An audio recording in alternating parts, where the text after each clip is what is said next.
The only men that are left are like these performative dudes who drink matcha and fucking read feminist books. Where did the cool white boy rock star go? You know what I mean? That we die. And there's nothing more rebellious as a conservative dude than to enter the music space. Conservatism's like the new punk rock. First thing I felt when I moved here was like, holy it's tense, man. Yeah. God forbid you try to have a conversation. In Australia, you can have hunting rifles, but by no means can you have an AR-15 or something to truly defend yourself. It's just the cops and the robbers that got the good weapons. Talking to my Mexican homies, they used to ask me, they're like, what's it like being a white dude these days? Everyone's coming at you. It must feel weird having all your language like restricted when everyone else can't say shit. And I'm like, yeah, it does feel weird. You know, other countries across the world, they go, how crazy is America right now? Yeah. It's like a reality show, bro. Yeah. It's like moving to the fucking Big Brother house after you've been watching the TV show, because everyone says it's season 25 of America, right? 2025 of America right now. Oh, it's crazy, bro. You see that from the outside. You look at it and you're like, shit, this place is a shiny, cool, ambitious place. Has its problems. It's chaos ridden, right? But it's perfect if you want to get in the thick of it and just get shit done. If you want to fuck shit up, especially if you're a young man, it's perfect. Everyone watches, everyone's watching, pressure's on. It's like a kettle that's boiling and it hasn't overflowed yet. And I feel like it's going to happen. It's going to be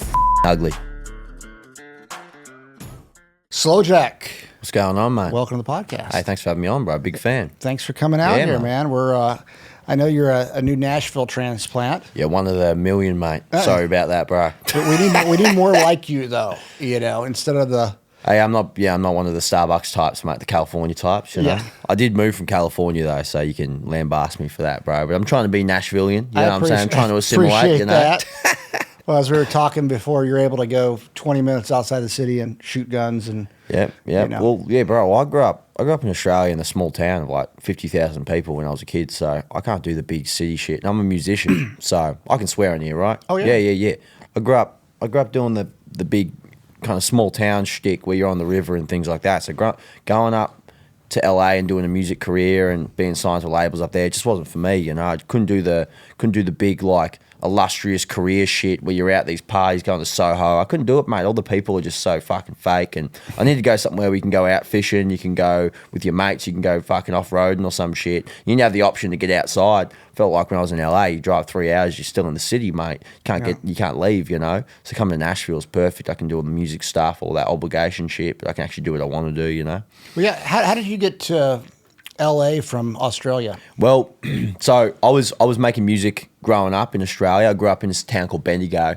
In Australia, it's a bit of a meme because it's known for just drugs, and it's kind of like Albuquerque, New Mexico, in terms of just like all the handhelds. It's not like the sniffables, party drugs like in the city. It's like the handhelds, the heroin, the meth, things like that. So growing up, it was just like a crazy place to grow up in. So, and I never really fit in with the traditional means of being. My dad's a construction worker. Grew up in a blue collar family.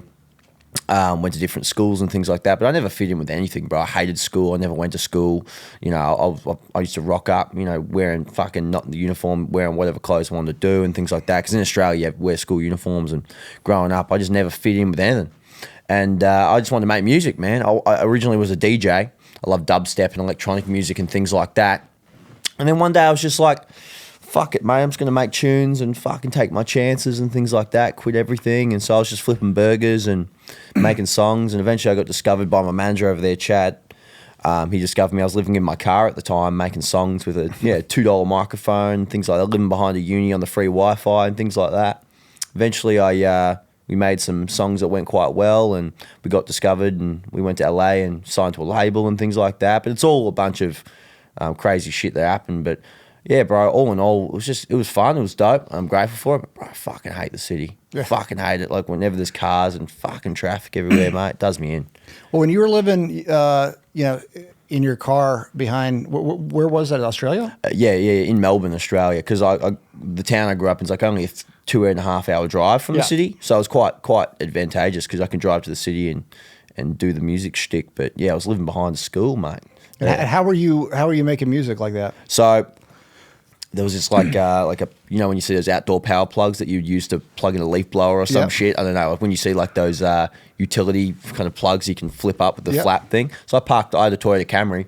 So I was literally sleeping in that. It was only for like 5 months or some shit like that before I got an apartment or whatever. Before the brass dead broke, mate. So I was like, fuck, I got to do something, you know, and I got to like connect to the internet and shit. Because if you're not on the internet, you don't fucking exist these days, you know what I mean? So I was like, fuck. And I was non-existent on social media. This is before everything happened.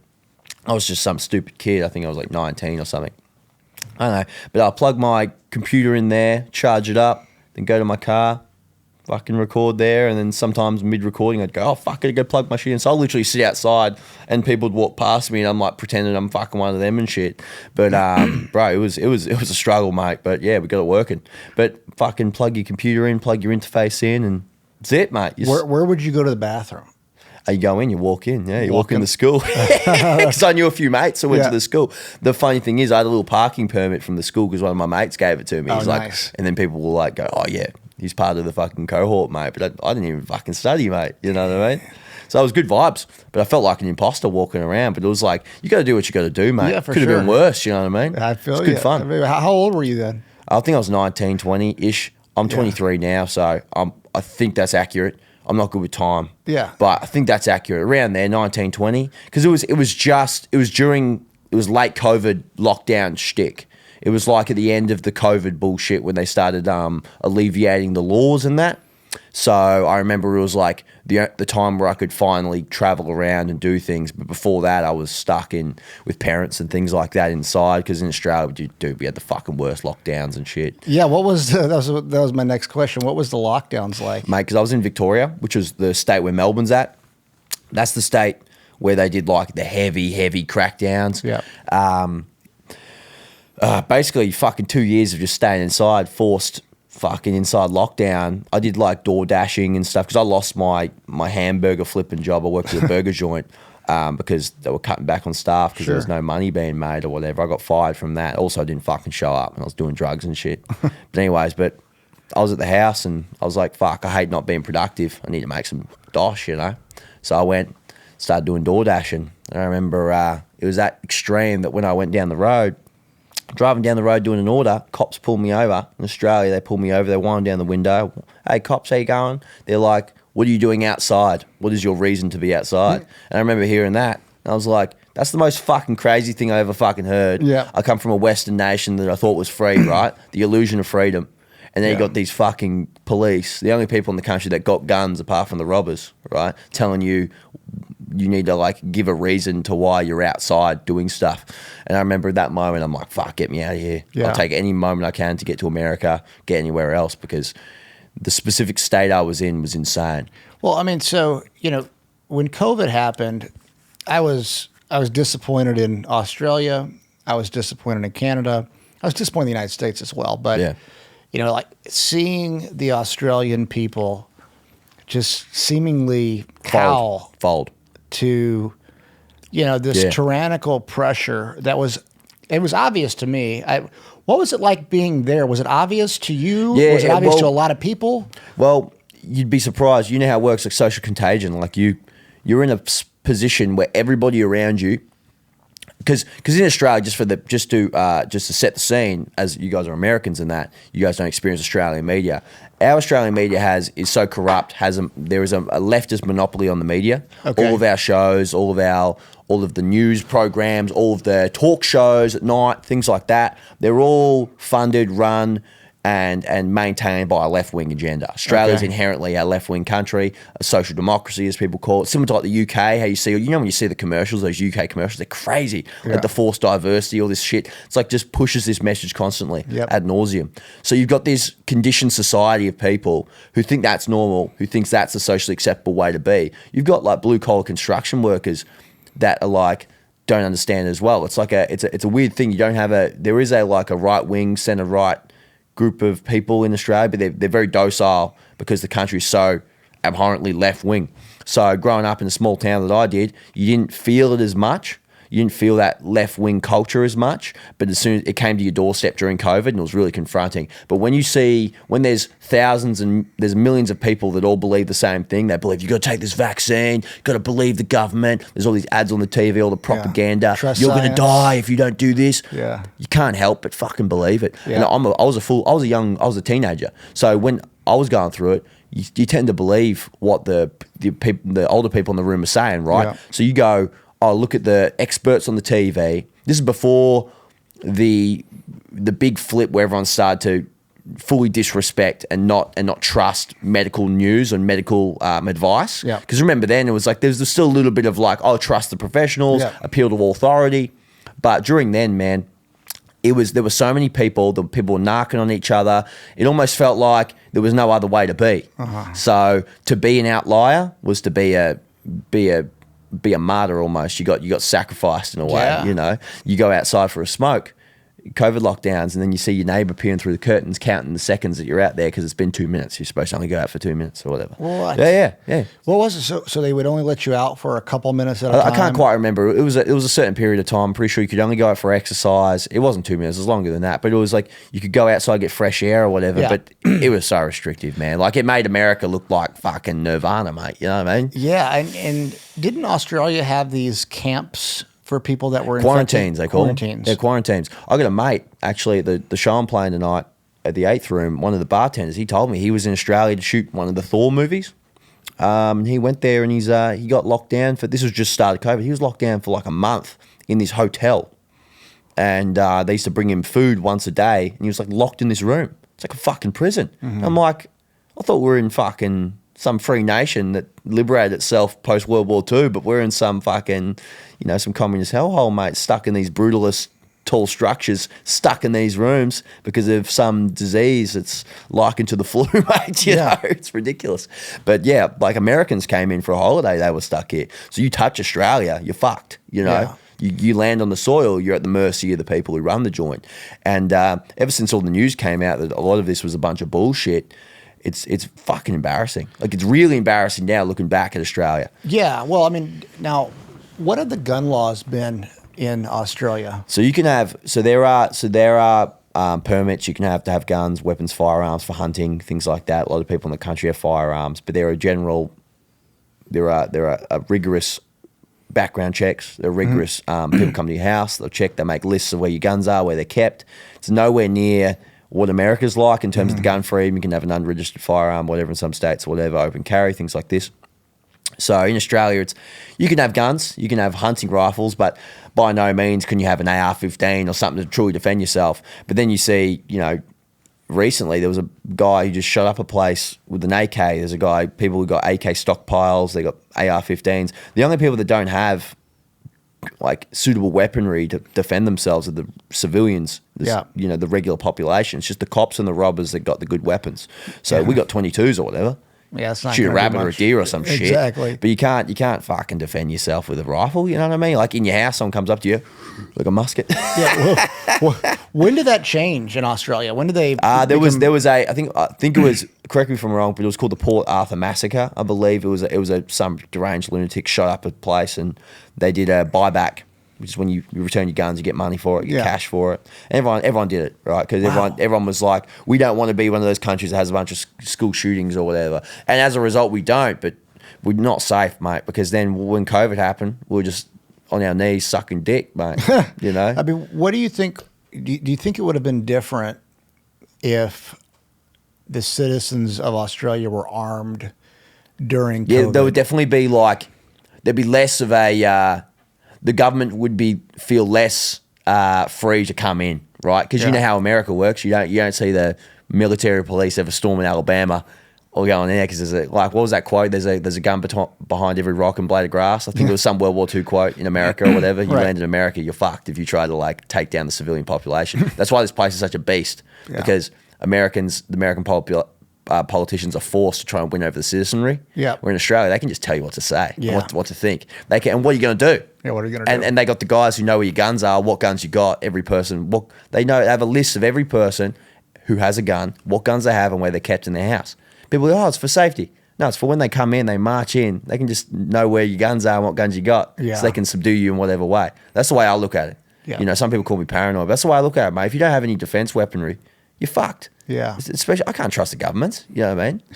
You're a fool to trust government. Yeah. The number one killer of people over the last 100 years it's the fucking government's democide. It's not the average bloke. It might be a crazy lunatic every now and then, but the average bloke is always at the mercy of these giant megaliths. These people who can do whatever they like. So if you have the upper hand of if you have the element of surprise, the element of your own defense systems. I know America could just come in, if they really wanted to do some shit, they could bring in their 360 grenade shooting drones with AI tech, but there's going to be a fight, you know what I mean? Australia, we're not going to be able to do anything. We're going to have to run and hide, you know? You look at Mao Mussolini, Stalin, they all took the guns. Oh, yeah. And, I see kind of what's happened in Australia. It is disappointing in a way to know that the people just willingly gave up their firearms. Yeah. Yeah. And that's conditioning. See, I wasn't around during that time. I would love to know what it was like, the social climate was like, because I was born 2002, for fuck's sake, you know what I mean? So, like, I think it was, I can't quite remember when it was. It could have been the 80s, could have been the 60s, could have been anything. But I just remember, like, I talked to my grandparents. They're military. My whole family's military. Different sergeants, things like that. But my grandfather, especially, he thinks it's fucking ridiculous. Yeah. He can't defend himself. And as a military man, he's seen what violence is like. Yeah. And it's like, I think that's one of the side effects of living in a safe nation. Yeah. You live in a place where you don't even expect violence to come to your doorstep ever. Right, ever. It's like, it's why COVID was such a wake up for a lot of people. Yeah. A lot of people, oh, what? Trust the government. Trust the government. Government's like, what are you doing outside? Yeah. You're fucking with your freedom. Your freedom is staying, you're not allowed to go outside. Yeah. You're like, what the fuck? It's a wake up. Everyone's like, I just saw injustice incarnate, right? And then people switched. But before then, in Australia, people were just like, oh, yeah, let's be a good citizen. Australia's all about, it's different to America. It's not an individualist nation. It's a nation of civilians who work as one. Similar to these social democracies like in Scandinavia, the UK, it's all about, if you have been to the UK, very like, do your function, you have a job, and you're just another dude. Right. America's all about, I've got my own story. Yeah. And I think that might be a side effect of your colonial history, the way you guys have fought back against the monarchy, things like that. But you guys are a very unique nation in the way that you guys think for yourselves, and you want to have a unique storyline. Yeah. The average Australian's like, I'm a cog in the machine. That's all right, because there's no other way to be. Yeah. And so that's what, then if you put those pieces together, mixed with the propaganda, with the way the country's set up, the government system, the parliamentary system, it's the perfect recipe for a docile nation of people who just do what each other want them to do. You know what I mean? There's, America, was an experiment. Yes. Who knew at the time if it was going to work or not? I mean, you're giving the power to the people. Rights came from God, not the government. And really, when you take the power away from the government to give you your rights, it changes, the dynamic. Yeah. And, individualism is a major part of the United States. Yes. I don't want to be just a cog in the wheel. Yeah. I want to be somebody that can make an impact and ultimately help people. Yeah. I mean, that should be our goal, in my opinion, not judging people who might have different ideas, but, we should want to be better people to help people. We should want truth in an individual manner and things like that. Yeah. I think that's important, man. Like, that's what I'm saying. It's like, you can just look at things like the way taxes are set up in some of these nations, the high tax rates. It's all designed to keep you at this ground floor level. It is. Right? It's designed to keep everyone at this playing field that's even, and it gives off like an air of like, it feels empathetic. It feels like everyone gets a chance or whatever. Yeah, it's but fair. no one can ever excel. No one can ever exceed the government's expectations. And it's all set like, the first 5 steps easy to climb, and then the 6th and the 7th are taller than you are, so that's what it feels like. Yeah. You live in these nations, you grow up, you make over a decent amount of money, half your money goes straight to the government. Yeah. So they relinquish, you got to relinquish a lot of your ambitions and your dreams when you live in these nations. So you see why a person like me, an ambitious dude, wants to go to America, because there's upward trajectory. Some people can argue that it's getting harder and harder to climb up the ladder, and it's harder and harder to be an individual kind of entrepreneur in America. Yeah. But still, it's the freest nation. Oh, mate. I mean, come here, you can make money. There's more money here than anywhere else. There's more freedom here than anywhere else. You can actually buy your freedom. Eventually, if you work hard enough. Well, you look at like California. We have a compound pharmacy business. Yep. And we're getting licensed in 49 states. We chose not to do California because it was such bullshit, like Legit. everything that we would have to do. And, they're known to give the compound pharmacy license, but then generally they take it away, within the first year because of some violation. Oh, It's really? almost impossible Right. I to know fix. absolutely nothing about that world, so that's interesting. So It's the same type of shit though. Like, that's California is more like a lot of the European or like Australia out there. But in the United States, we are the most free when it comes to entrepreneurship. If you want to start your own business and go things. It's paramount. Yeah, but, I love capitalism. I don't Same. think the U.S. is, fully a capitalist society because you have all the corporations. In many ways, it's a corporatocracy. Yeah, corporatist and they nation get, kind of. yeah, that's what we're facing. So Yes. it's like a lot of people say, oh, well, look how bad this capitalist system is. It's like, well, it's really kind of unfair to call it capitalism because the corporations have a lot of influence with their lobbyists. They get away with a lot too. Yeah, and getting laws changed to just to benefit them and and those type of things. So it's not perfect by any means, but compared to the rest of the world, at least for the way that I want to live, it's by far the most free. I'd rather honestly, I'd rather having to deal with the ebbs and flows of having corrupt businesses than having the government seize the means of production and do everything. Because then you can't do anything. Yeah. It's over. And then what if that's shit? You're fucked. You're going to have to flee the nation. And that's the problem I see with these socialist types, these young kids who go to universities and stuff. They want these illustrious nations, these potential utopias of things. And you always see it, mate. The governments, they seize the means of production. There's a dead-end street because you can't do anything about it. How are you going to fight back on any corruption in that world? You can't because that's the fucking government. They own the police. They own the businesses. They own everything. They own your food supply chain. They own your job. Yeah. They run everything. So you're fucked. My girl, she's from Eastern Europe. Her family's Croatian. So they just came out of, they fled the Balkans during the 90s, during the Balkan War, Serbia versus Croatia or whatever. It's more complicated than that, but they saw what that kind of shit does. Yugoslavia and the deconstruction of, civil liberties does. You know what I mean? You're fucked. You gotta flee. People's heads get chopped off. They take your weapons. They endorse narking on your neighbors. Yeah. And the whole social fabric dissolves, and it'd make the modern day America, this polarizing time America, look like the best place in the world. Yeah, exactly. Well, that's another thing.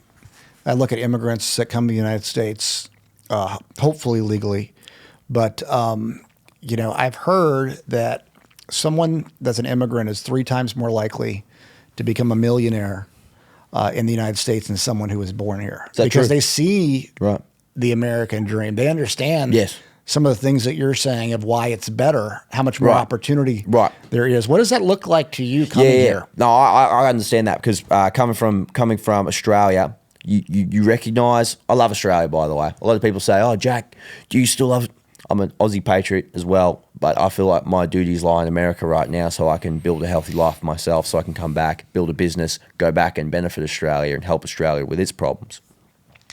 But coming from Australia, I see a lack of upward trajectory, like I said earlier, a lack of motion. You can't actually get to I can't get to where I need to go there right now. I want to be a big multimedia personality on the internet. I want to make music. I want to host shows. I want to have brands. I want to do this. And I want to spread the truth. I want to spread ideas and things like that. And I felt like I couldn't do it in Australia at the time. So I had to move to America. But moving to America, one of the things you recognise as an immigrant is how lucky people are here to have the Bill of Rights, your constitution, things like that. The general civil, the freedoms that you have just fundamentally baked into the fabric of the nation. Yeah. And the culture of rebellion that you guys have. You guys are a bunch of fucking sick cunts, a bunch of rebels who literally said, fuck you to the government. And you fought them and they sailed away like fucking cowards. Yeah. And you said, this is our place. We're not going to be like you. You designed a country that was the antithesis of the giant nation that you were from. Like England and the UK were this monarchy of corrupt officials, forced church, things like that. And you guys are like, nah, we're going to be different. We're going to be all about civil freedom and a personal liberty. You create this nation. So coming here, you see that from the outside. You look at it and you're like, shit, this place is a shiny, cool, ambitious place. Has its problems. It's chaos ridden, right? But it's perfect if you want to get in the thick of it and just get shit done. If you want to fuck shit up, especially if you're a young man, it's perfect, right? Yeah.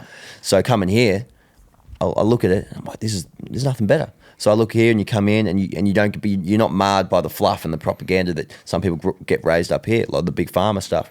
Go up with all these commercials on the internet. Take this medication. Take this thing. All the insurance stuff that you see, people get insurance traps. A lot of people get stuck in loan traps. A lot of financial stuff here. A lot of financial illiteracy that America sometimes intentionally riddles its population with to kind of create the classes.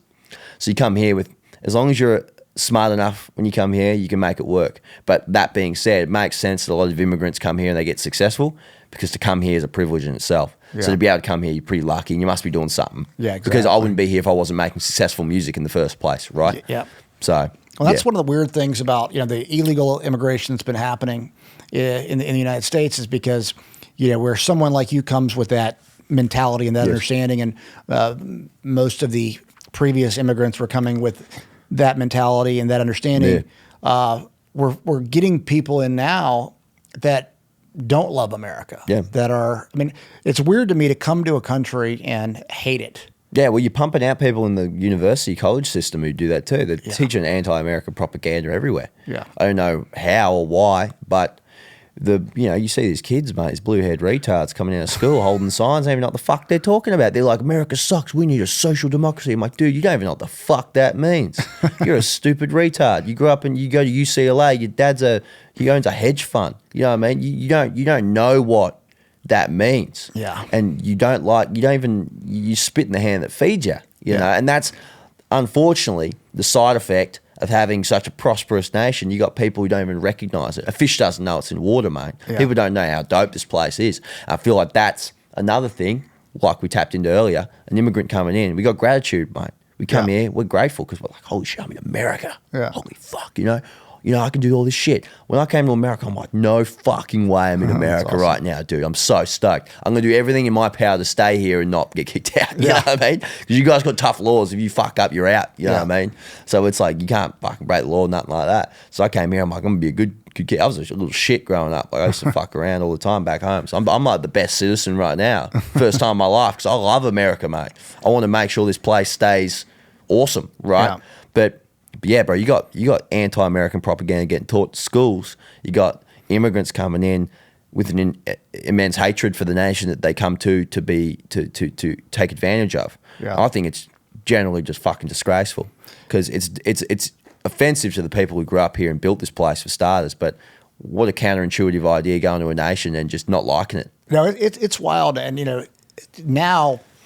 You know, the last 5 years have been pretty wild, really the last 8 years. Yeah. I was really excited last year when Trump won. I'm actually not a big Trump guy, but what I was excited about from it is that you had men standing up and not feeling guilty for being men. Yeah. White men. Yeah. Standing up and say, you know what? Young white dudes are like, wait, why the fuck am I always getting scapegoated? You know? Dude, my generation, I'm 23. Is that Gen Z? I don't know. I think it's like some weird bridge between Gen Z and the whatever. I don't know.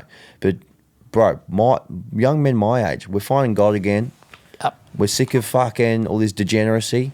We're getting like, we're mentally quite jaded when it comes to this emotional behaviour. Young men these days have been kind of treaded on. They've been stepped on. They've been told that their inherent masculine traits, like just the inherent need to fuck shit up. Like I always say, young men just want to fuck shit up. They want to like go into a place and be the boss. They want to learn. They want to fuck up. They want to like just grow. They want to seek wisdom, things like that. Feels like we've been roadblocked for so long. I'm no fucking, 4chan Reddit incel dude. I get a girlfriend shit. I'm not that type of dude, but like I'm not like a whatever. But I'm like, dude, as like a young man, it feels like we've been suppressed, neutered.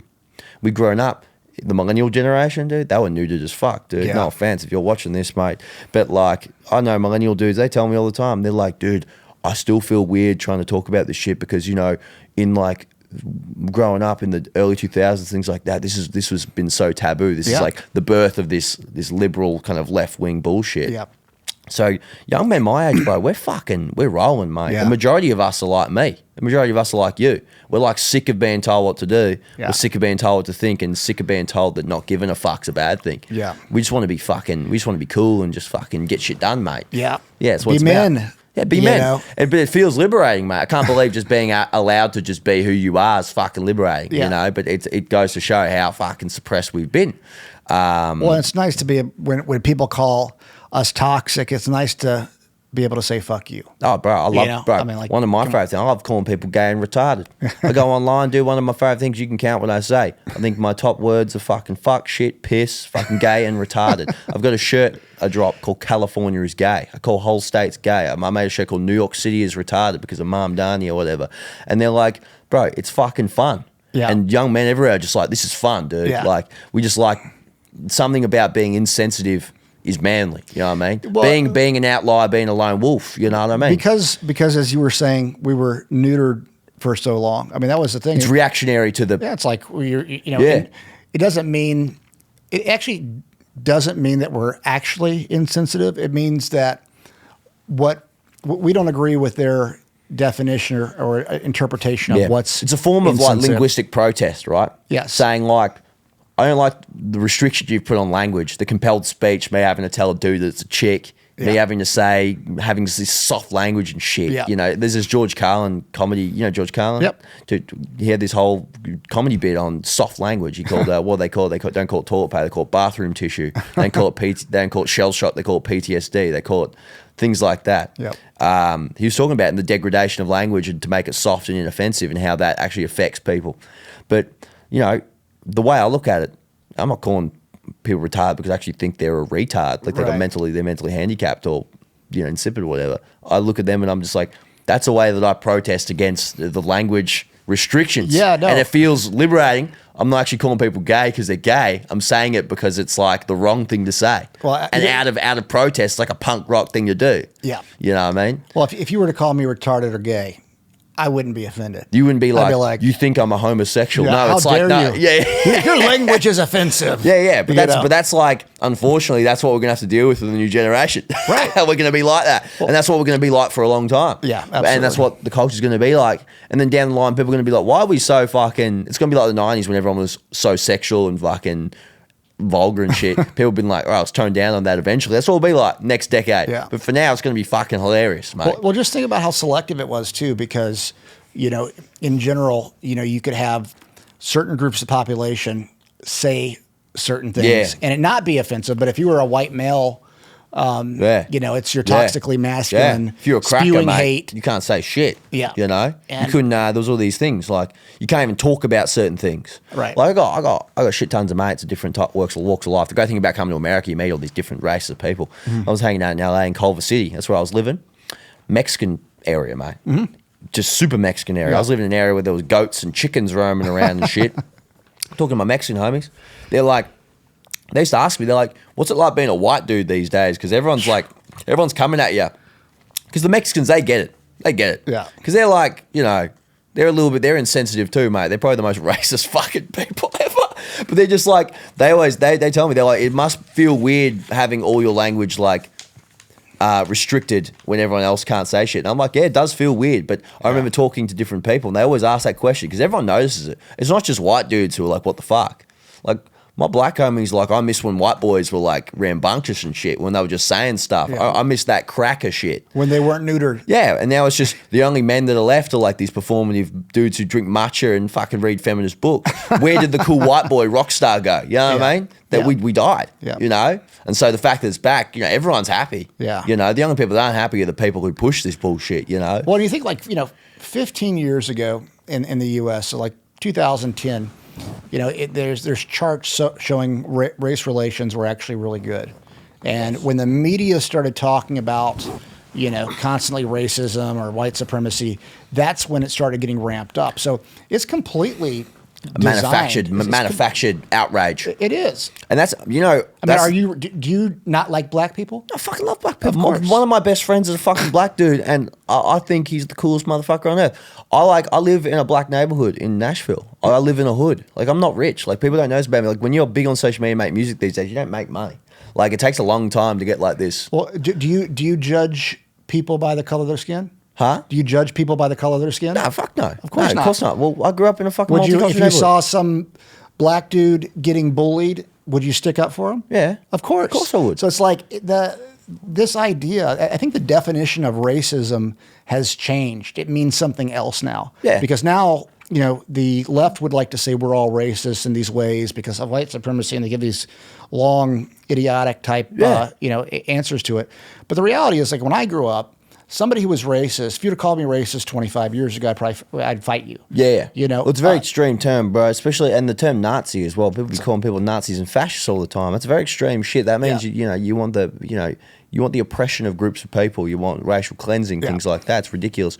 Bro, like, just as a normal person in this modern world, it's very hard to find a true racist, I feel like people are reactionary, like, you'll see people, they'll see the propaganda on the news, they'll see another black person was slain on the street, and they'll go, fuck white people.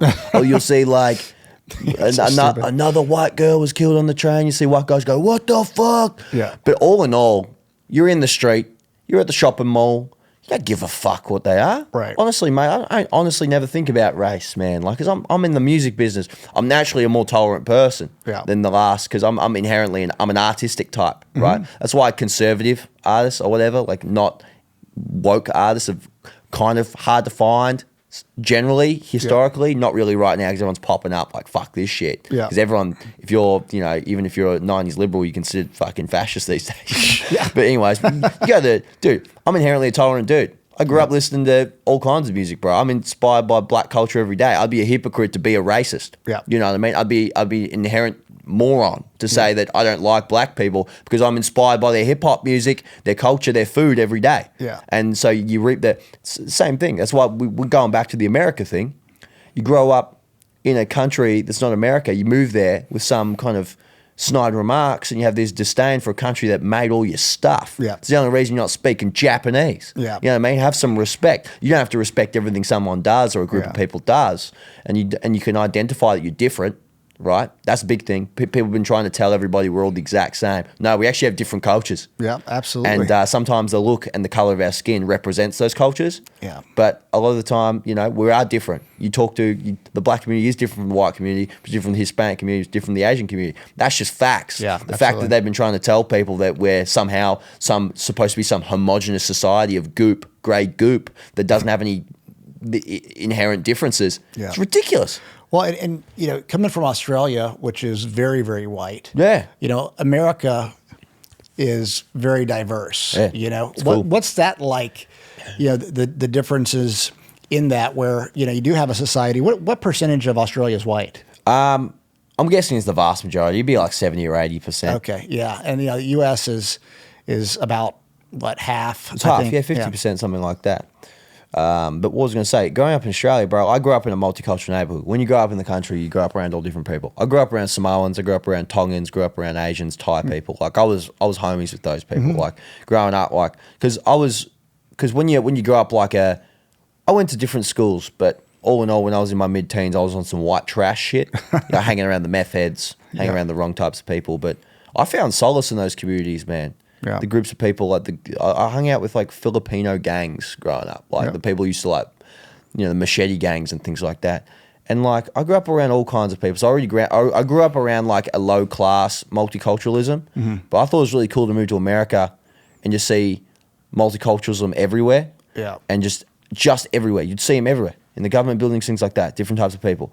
In Australia, a lot of the multiculturalism is delegated to the lower caste communities and the smaller communities. And that's why you got a lot of white people who have this guilt, and they feel like they have to kind of compromise their own freedoms and their own speech to tailor. That's why you see these people in Nebraska or these super white areas like Seattle and things keel toe to this idea of this diversity thing, thinking that they're helping people, but they never met these people, right? Let all the immigrants in. I'm from Nebraska. I've never seen a dark-skinned person. And then they're just doing it to I don't know, lift some weight off their shoulders. If you grow up truly multicultural, you don't fucking give a shit. Exactly. But I came to America. I thought it was dope, though. I thought it was the thing about America that's made it so dope is all the different types of people that's here. Yeah, well, it's when they put the emphasis on it, and you have to. You have to let a certain amount of immigrants in, or you have to, if you're white, you're racist. I grew up, similar to you in South Nashville.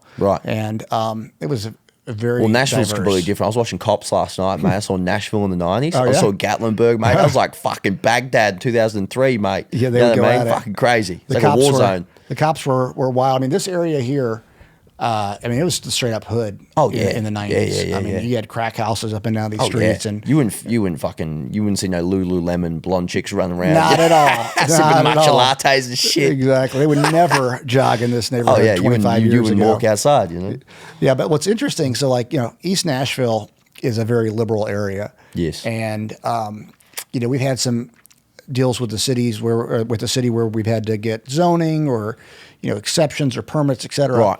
And, you know, across the street is the elderly assisted living, you know, government assisted living. Yeah. And they take care of us so much more than the libs in the neighborhood. I love my neighbors over here. I hope they never. Is that what it is? down. An elder assisted living? Yeah. Oh, they just fucking. It's an inherently altruistic job description to be able to look after people who can't help themselves. You know. Yeah. So be able to look after the elderly is like you got to be a good person or the worst person ever, bro. If you're working in an elderly home, bro, you're either like the best angel or you're just there to fucking be evil, mate. It's like hospitals, like nurses.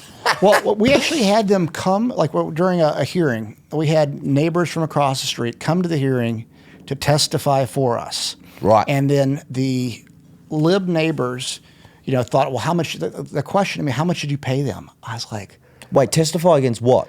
well, so East Ivy, my house, I had to get a special exception from the city to do events here. Right. Because while I was running the hospital in Mexico, I was gone Yes. a lot, and The classic, like, I need permission from the needed thing to pay, to do that. needed to pay for the property. Yeah. Couldn't afford Yeah. it otherwise, and so the neighborhood was absolutely against it. Right. So the white part of the neighborhood, the people across the street were all for it. Yes. And so they actually, you know, elderly went to City Hall and testified for us saying we don't cause problems. They're actually really nice. Yep. And afterwards, the white neighbors were really mad. And so they were like, how much should you pay them? And I'm like, wait, pay them? I didn't even think about that. That was like the last thought. And I had one that stuck a recording device, you know, next to basically next to my arm, trying to get me to say something. Now, I'm like, what is going on right now? Like, you people are crazy. These people are crazy. Yeah. They're like, it's an interesting thing. You see these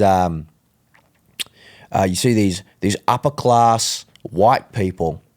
Apparently, they're the arbiters of all things good in this modern world. Yeah. Like they tell you what to say, they tell you what to think, what's appropriate. It's such a classist thing to do. It is. You look at them and you're like, this is just classism, mate. You look at these people there. These people have never had a problem. They live in these gated communities ever since they were little kids. They've lived beyond gates. They've never seen problems. And they're the ones that are trying to fucking tell normal people how to act in this world. Yeah. And if a community grows and you build a movement, apparently it's some paid for thing. It's one thing I've noticed about this woke shit. You can never do good, mate. There's always a way to make it look bad, you know? Like, I have my reservations with Trump. I'm an individual thinker. I'm a conservative dude, but I have my reservations with some of the things Trump does, right? Yeah. But you see him. He could end a war, and they could say, oh, you're just doing this because this and this. He could You have want the real estate in Gaza. the real estate guys. He could have a successful business venture. They could say he's being corrupt. He could have a failed business venture. He says he doesn't know how to run business. Yeah. He could do anything. He could fucking cure cancer, and they'd say some crazy shit, right? Yeah. So the way I look at it, bro, I'm just looking at these people, and I'm saying I don't fucking trust them. You know, I think I listened to this on a podcast this morning. Someone said, you know, if you can't do wrong by anybody, the criticism means fucking nothing. Right. You know, we've seen what these people cheer for. Yeah. We've seen what these people fucking care about. What did you think of, you know, speaking of what they cheer for, the people cheering for Charlie Kirk's? I think it's fucking disgusting. You know, he was one of the reasons why I got into politics. Yeah. Or just talking about politics. I'm not into politics. I'm not a politician. Yeah. But got into the idea of caring about things from the ground floor level, caring about grassroots movements. Yeah. The whole reason I wanted to move to a place like Nashville, the whole reason why I speak up and I'm somewhat eloquent with the way I speak. I grew up watching people like him, you know, talk to people. I thought it was fascinating to see the empathetic folk come out in droves to dance and scream and rain dance over the death of their opposition. I thought these people were liberals. Yeah. I thought they cared about the liberal values, the civil liberties, the freedom to say what you like. You know what's crazy? These people were the ones that fought for free speech, and they were the free speech advocates for a long time. That was their whole thing. It was like, I'm a liberal. Yeah. You know, liberation, right? And it was the nasty conservatives. We want to go to war. Yeah. And now it's like they're killing them. Yeah. They're actually killing them, you know, and they're dancing about it. You see more people screaming and celebrating the death of Charlie Kirk, and you see people celebrating the peace deal between or the ceasefire, right? Yeah, I mean, I haven't seen a single thank you Trump. You know what I mean? That is wild. I mean, you know, that's crazy. Have you seen? I haven't seen a single celebration. There has not been a big. You would think after all the protesting at the universities and all the shit going on in Gaza and Israel, they would have put Trump aside, celebrate. Yeah, well, you even see people like CNN, Time Magazine having to thank Trump. They put him on the cover. They gave him the worst fucking picture ever. They gave him his neck flaps or whatever. Really? Yeah, I know. So Trump did a whole thing about it. He's like, Time Magazine gave me the worst fucking picture on purpose because it's like him like this because he's an old man. He's got the neck. That's funny. And they made him look retarded, but they could have got a great picture of him. I would have put his fucking mugshot on there. That's what I would have done. He looked badass. Yeah, but anyways, he would have liked that. Oh, but he would. That's why I'm like. But he looked, dude. He sold t-shirts that mugshot. Remember that shit? So smart. Anyways, but what I was going to say, fucking, that's the thing about these people. They don't actually give a shit. Yeah. They don't care about people. They don't care about the children in Gaza getting bombed. They don't care about the Israel conflict. They don't care about any of these people. They don't care about anything to do with the civil liberties and liberation of people. They're not liberals. Yeah. These guys are fascists, mate. Yeah, that's what they are. These are Antifa. These people who hurt people. There's a video online of they just pepper spray random people they disagree with. Yeah. They're fucking maniacs. They're mentally deranged lunatics. The anti-fascists are the fascists. No, bro, you can't say it because they're anti-fascists. So if you say anything against them, you're a fascist. Yeah. Obviously, you know, put the clearly fucking retards, you mate. Don't say Black Lives Matter, you're a racist. And they're like, and you do your research. They're all fucking mentally ill. They got a history of mental illness. They fucking hate the truth, mate. They can't handle it because the truth hurts them. Because they're the outcasts. They're the social lunatics. They're the ones who generally are delegated to the low levels of societal chain because they're the ones that are pathetic. Yeah. And so they're trying to like restructure the entire way we view people and the world and how we deal with conflict because they can't survive in a normal even playing field. Yeah, exactly. You know, because if they can't destroy the strong minds, the reasonable ones, like Charlie Kirk, the ones who just want to have a conversation. Yeah. There's no other reason to kill that dude. Yeah. He just obviously had views that some people didn't agree with. But that's all. Yeah. He went into a university, had an open dialogue. There's no reason to kill the bloke. He's being fair. Well, especially if you look at Charlie Kirk, and I had listened to some of what he said before, but obviously after I'm like taking a lot of information in, and he was always taken out of context. I haven't found one claim that people say he's a racist, he's this, and then they'll show a video. And there'll be a 2-second clip out of a 20-second excerpt with no context. Exactly, no context. The problem is, we live in a world now where these polarizing clips are somehow deemed as evidence. Reminds me of during the witch trials in Salem. They used to use phantom visions as, I got a dream that this person's a witch or whatever. It's just bullshit evidence. That was a real thing. Like, I think only 20 people died in Salem during the witch trials. But one of the things is they used to use this thing called phantom evidence. It was like, I had a vision, God spoke to me, things like that. The problem is, I believe in God. I believe God can speak to us. He can talk to us. But who's to say this cunt ain't lying? Bullshit. Yeah, exactly. So that's the problem. So when you see these clips out of context, I can't help but be reminded of these witch trials, these witch hunts, right? Yeah. Where they create evidence out of thin air, seemingly just bullshit out of the ether, right? Similar to a phantom vision. I swear he's a racist because I heard one place that he said this and that makes him a racist. Yeah. It's like, well, can you actually like show me a clip of him actually being racist? Because if he's such a racist, he has thousands of hours of him talking to people. Yeah. Surely you'd be able to find some sexist, racist shit, right? Yeah. They can't. They got to use a 2-second clip from fucking 8 years ago of him saying something about airports. When I go to an airport, he was talking about DEI and they cut him out of context. But bro, it's a thing, man. But I can't trust people who don't care about substantial evidence, man. Yeah, exactly. And so that's why when I get haters like this, man, I just think they're fucking ridiculous. Well, how does that work? So when did you start getting bigger on the internet? I got traction, bro. I was on, just for reference, I'm on almost 600,000 followers across my Instagram, probably almost 1 million followers across all my socials, all up.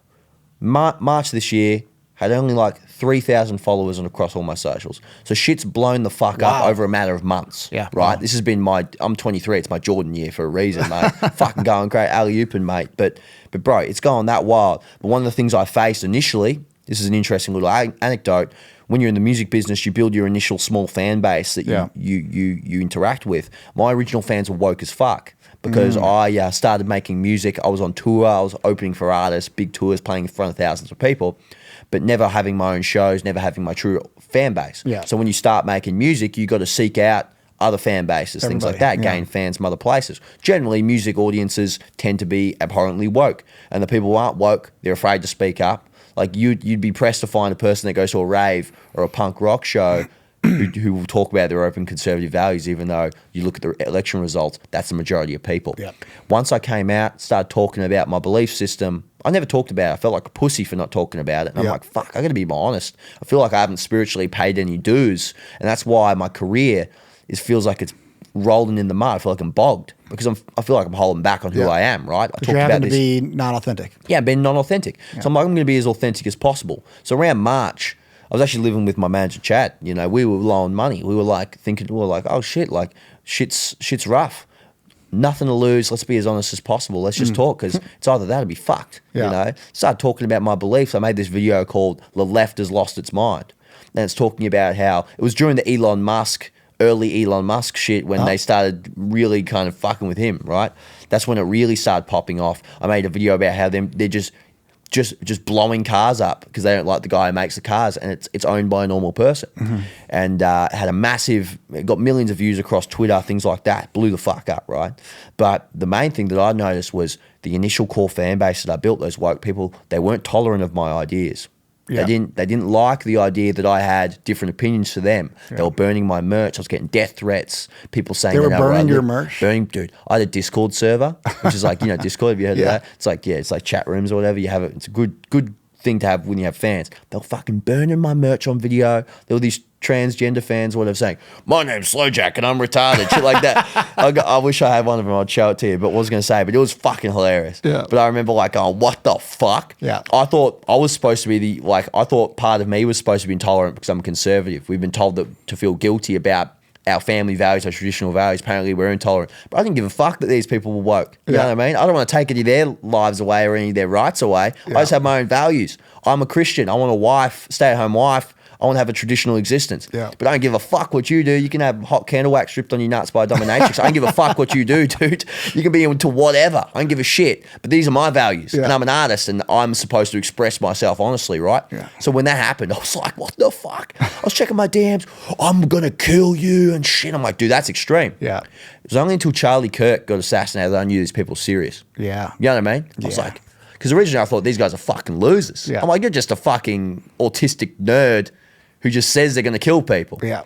But these people actually shoot people. Yeah. And they've gotten more violent. So, but that was a weird thing, bro. Yeah, that is weird. I didn't realize just in March you only had, a few thousand people. Dude, that's why it's so crazy being here, because I've watched your podcast for a while. I know of you and you're massive, obviously. So coming here, I'm like, the fuck? I was on Tim Pool the other day. Oh, nice. I got invited by Dana White to go watch the Power Slap in Vegas. Like, everything's happening all at once, bro. Fucking Joe Rogan followed me. Shane Gillis followed me. Joe does. That's awesome. I'm like, what the fuck? I'm like, these are all the guys I watched growing up. Yep. And so it goes to show, like, one of the things I've noticed is just being honest, authentic, like you, like Joe, like Shane, like, that's why you guys are so fucking dope and massive. It's because it's such a hard thing to do and so hard to do it. And I felt the rewards of what I did when I did that. And I'm able to interact with people like you guys now because I found out that that's the key to doing anything significant in this world, is putting yourself in harm's way via purity of thought and just being able to go, I'm going to say what I want to say.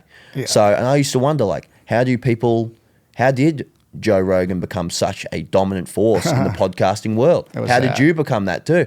Yeah, I mean, I'm nothing like Joe, but I've known Joe since I was 19 years old. Right, yeah, because you guys are in the fighting world, right? Yeah, and watching him, Joe Rogan courageously speaks the truth.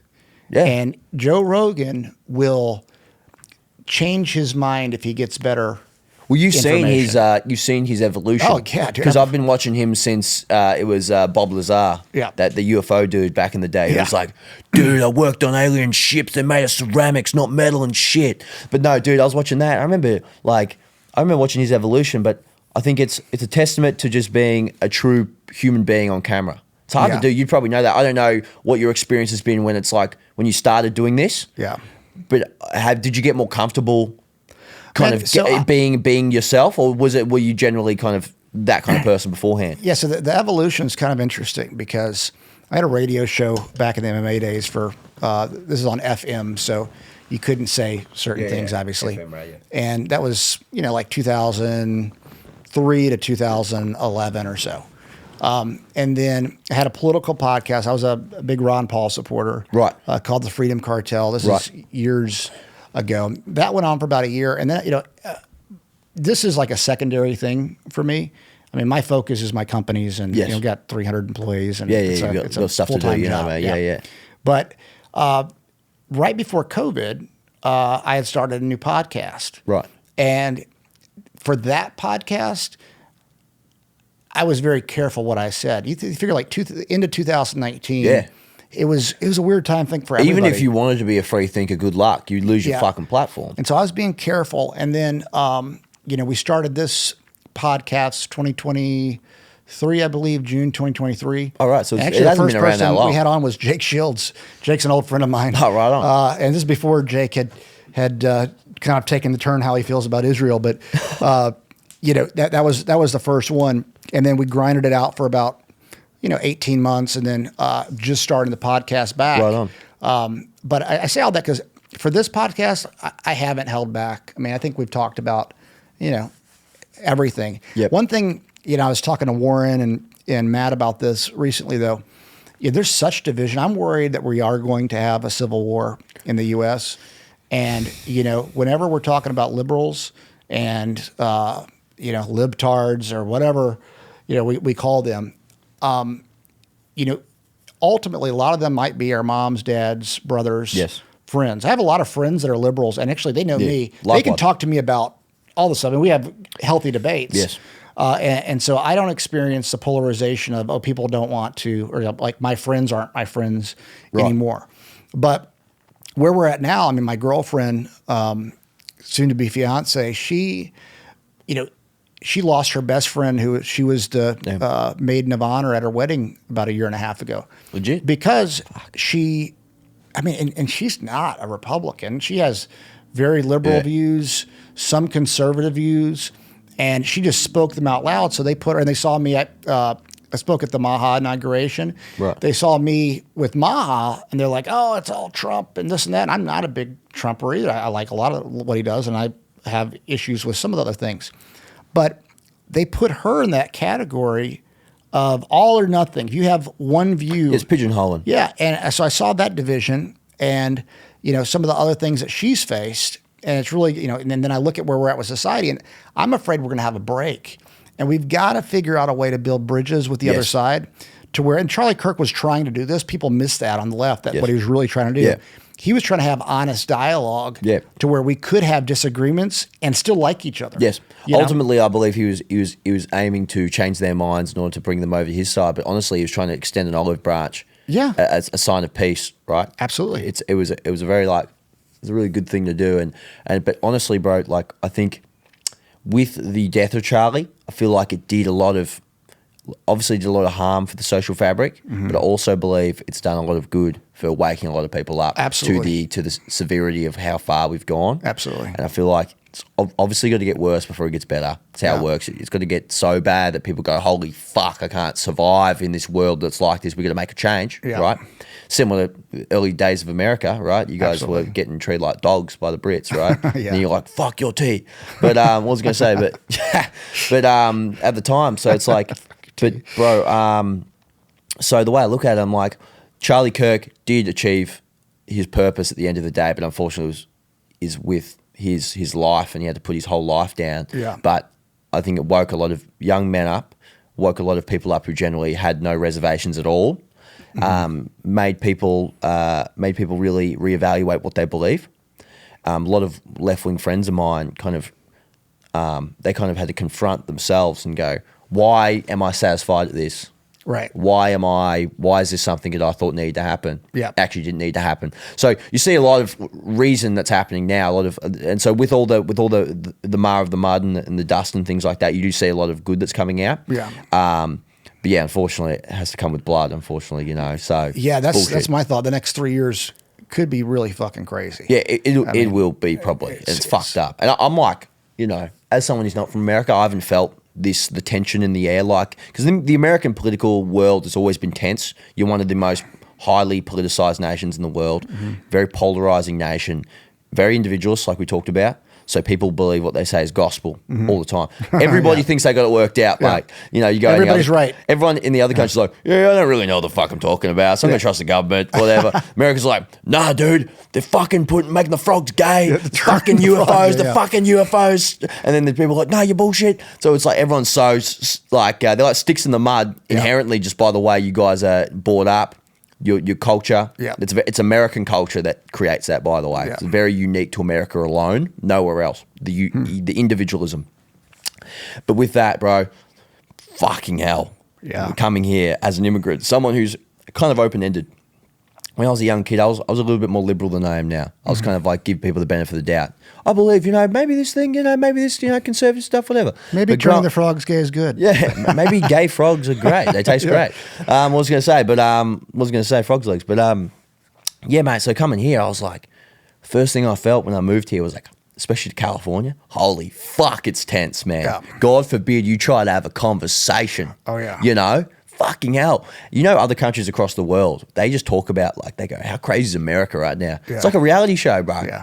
And so moving to the place where the show, it's like moving to the fucking Big Brother house after you've been watching the TV show. Because everyone says, dude, it's season 25 of America, right? 2025 of America right now. Funny. How's season 25 going? Oh, it's crazy, bro. So it's like everyone's watching, the pressure's on. It's like a kettle that's boiling. Yeah. Right? And it hasn't overflowed yet. And I feel like it's going to happen. It's going to be fucking ugly. Yeah. So it's like, I think the best thing you can do is find your people, find your community, find your value system, become safe and become defended by your cohort that you find. I feel like being alone right now is probably pretty dangerous. Yeah. Especially alone if you're like us, you're a polarizing figure. You're definitely going to find people that trust you and you trust them. Yeah. Because it is a lonely world when you're an individual. Well, since you've been speaking out and you've had kind of like a meteoric rise the last 6 months. Yeah. Like, what are the messages like? I mean, you talked about like people burning your shit, but like, other than that, like, dude, it's not that bad. No, it's not that bad at all. Like, I'll barely get fucking haters, dude. Like, Chad, you can vouch for us. The lack of hate has been hilarious. Like, we've been like, I think half of it's because I haven't become fully mainstream yet. Like, I've only got 1 million or so. But once you start getting so big to where like people who disagree with you can't ignore you, that's when you see the contention. But for me, dude, I barely get shit. Like I get thousands of DMs on my stuff a day. People messaging me every day. And I try to answer as many as I can, but it's fucking impossible. I open it. It's generally just people going, bro, come to Kentucky. I'll buy you a beer, mate. Or, bro, if you're ever in Wisconsin, let me fucking know, dude. I'll buy you a beer. Beer's on me. It's always because my audience is just a bunch of fucking alcoholics. So they're fucking awesome. So they just hit me up. I recently had a beer company hit me up. They just sent me like fucking 10 fucking cases of beer, and I'm just like, fucking hell, I just associate alcohol. But all my fans, they're just all about like hanging out. Basically, all the messages I get are just people wanting to hang out with me, which is sick as fuck. But I'll get haters every now and then. But I'm going to be honest, the haters I do get are very crazy. Like, I don't get, a lot of people can disagree with me. A lot of people do disagree with me. A lot of my friends will say, I disagree with most of the shit you say. You're calling people retarded. But I think you have a right to say it or whatever. That's good. It's people in the DMs, though, they're fucking crazy. You don't realize how mentally ill some people are. People hit you up with a paragraph.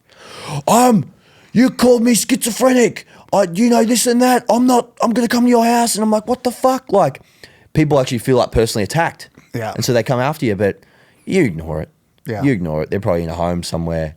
Or it's an AI-generated bot or something. I like to say they're bots. Yeah, they're probably a little mix of both. I mean, you're talking about your friends that are liberal, though, that reach out to you. Like that, how's that dialogue go? Do they ever change your mind, or do they ever change your mind? I've had my mind change from a lot of people. Like, for example, like when I was first started doing content, I was like, I'm very like, I do whatever the fuck I want. Like, I try to embody that American, like that classic Australian spirit of like, I'm a fucking rebel. I'm doing what I think. But then also the inherent American individualism. I try to be the antithesis of the modern Australian. I try to be like just a rebel in general, say whatever I like. But one of the things I've noticed that I wasn't really comfortable with, I was dropping content originally, and I was almost like just being reactionary and almost a bully. I was just punching down a lot when it comes to, I used to like do this series, it was really funny, where I used to just react to haters and just like go on their profile and just fucking destroy their appearance or whatever. It was really massively popular, got millions of views or whatever. But I never felt comfortable with it. I mean, one of my liberal friends hit me up, he's like, bro, I love your fucking content. The only thing I would say is like, I don't like when you make fun of these people because they're obviously mentally ill. I see. And I'm like, shit, that's right. So there have been times where I've been like, fuck, there are some liberal people in my life who've gone, bro, I wish you were just more fucking talking about what you think and less trying to be, because I remember when I was doing that, it was almost like a performative trying to like service my people. Yeah. And I'm like, damn, that's some echo chamber shit. That's exactly what I don't want to be. Yeah. And so from left-wing opinions, I have learned a lot. And I've also changed their minds too. I've changed their minds on a lot of things, you know. But I think it's really important to have those people in your life because there is a point where you get too far gone, you become a Tom Hanks sitting in Hollywood saying, every human being needs to be vaccinated. Or you know, just like you haven't been part of normal society for fucking 35 years, 40 years. You haven't been like down the street. You don't know what people think. So you don't want to become that. So you got to always have people who have different opinions, right? You know, when I watch your stuff, I think you're really good at communicating common sense. Thanks. And have you always kind of had that ability? That's the way I was raised. So it's like my father's a blue collar dude. He's a carpenter, right? He's kind of does business like construction development now. But when I was a kid, he used to have his own contracting company, and he just used to build frames. So I grew up around people who were just normal people. I went to all different schools. I didn't finish school. I was out of school at 15. So I had to rely on my own head on my shoulders to navigate the world. I had to use my own sensibilities, and I had to navigate the world from a common sense lens because I didn't have any kind of prior supreme education that would substantiate.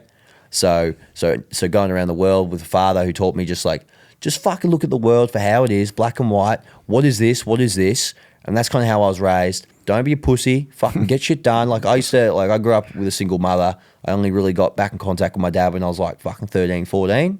And I was a little brat. Grew up with a single mum. My mum, drug addict, kind of mental illness type. Yeah. So I was raised in quite an agnostic liberal household growing up. And that turned me into quite a little twit, mate. I'm going to be honest. Like, expected a lot of things to come instantly.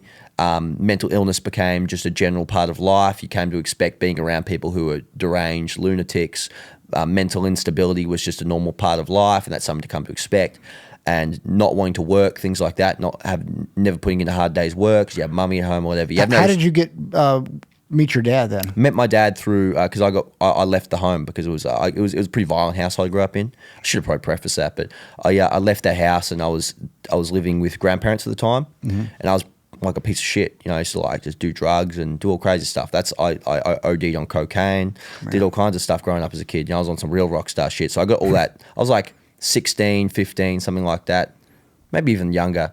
But around that time, I was coming back into contact with my father, and he kind of bent me back into shape. He forced me to go work at doing frames, and I'm a skinny dude with the fucking nail gun, things like that. Why did your dad, why didn't you have a relationship growing up? Well, because I don't know if you're familiar with the courts, divorce courts or anything like that, but mothers generally get favor when it comes to the custody of children. And my mum's generally a narcissist, so she's a very manipulative woman. So she was able to convince the court that my dad was a bad man. And so my dad used to pay for everything. He used to pay for all our lives but never get to see us. Wow. And so we didn't see him. And when you grow up in a single mother household, sometimes the parent that's in the house has complete say on how you think about the other parent. Yeah, so it's like you're saying he's a piece of shit. Your dad's a piece of shit. He doesn't want to see you. My dad used to pay for everything. He was paying off my mum's whole house, her car, and he was picking up other jobs and moved from his town to come to us because we left town and things. Wow. All this crazy shit. So I remember growing up, I fucking hated my dad. I hated modern life, hated traditionalism, because when I looked at it, what I was taught about it was that it'll abandon you. It's not stable. Find solace in the chaos of mental illness, of drugs, of this and that. That's where you can find escape. More of escapism, less of stoicism, right? Come back into contact with my dad via necessity. I needed somewhere to stay. I was kicked out of my grandparents' place because I was a degenerate. I needed to find somewhere where I could grow and things like that. The last place I could turn to was my father. Came back into contact with him. He was like, all right, we need to work you out. If you're going to live here, you're a piece of shit. You're a little shit, mate. Yeah. You know, and it was tough love. Taught me how to be masculine in my brain, right? And he taught me common sense. He taught me that being, you know, mentally ill isn't a way of life. It's something you got to work through, right? And dealing with all that shit. So he got me through a lot of crap and taught me how to be a man. And I think fundamentally what being a man is it can be physicality, things like that. But ultimately, it's about being able to think individually and be a stoic, being able to go through life and deal with problems, be a rock for people. So growing up, I was the least. I was like jelly, mate. Every problem was like fucking the end of the world for me. But when I left growing up, my father became a man. I was living in my car, but I was in charge of my own destiny, and I was able to fucking make my own way.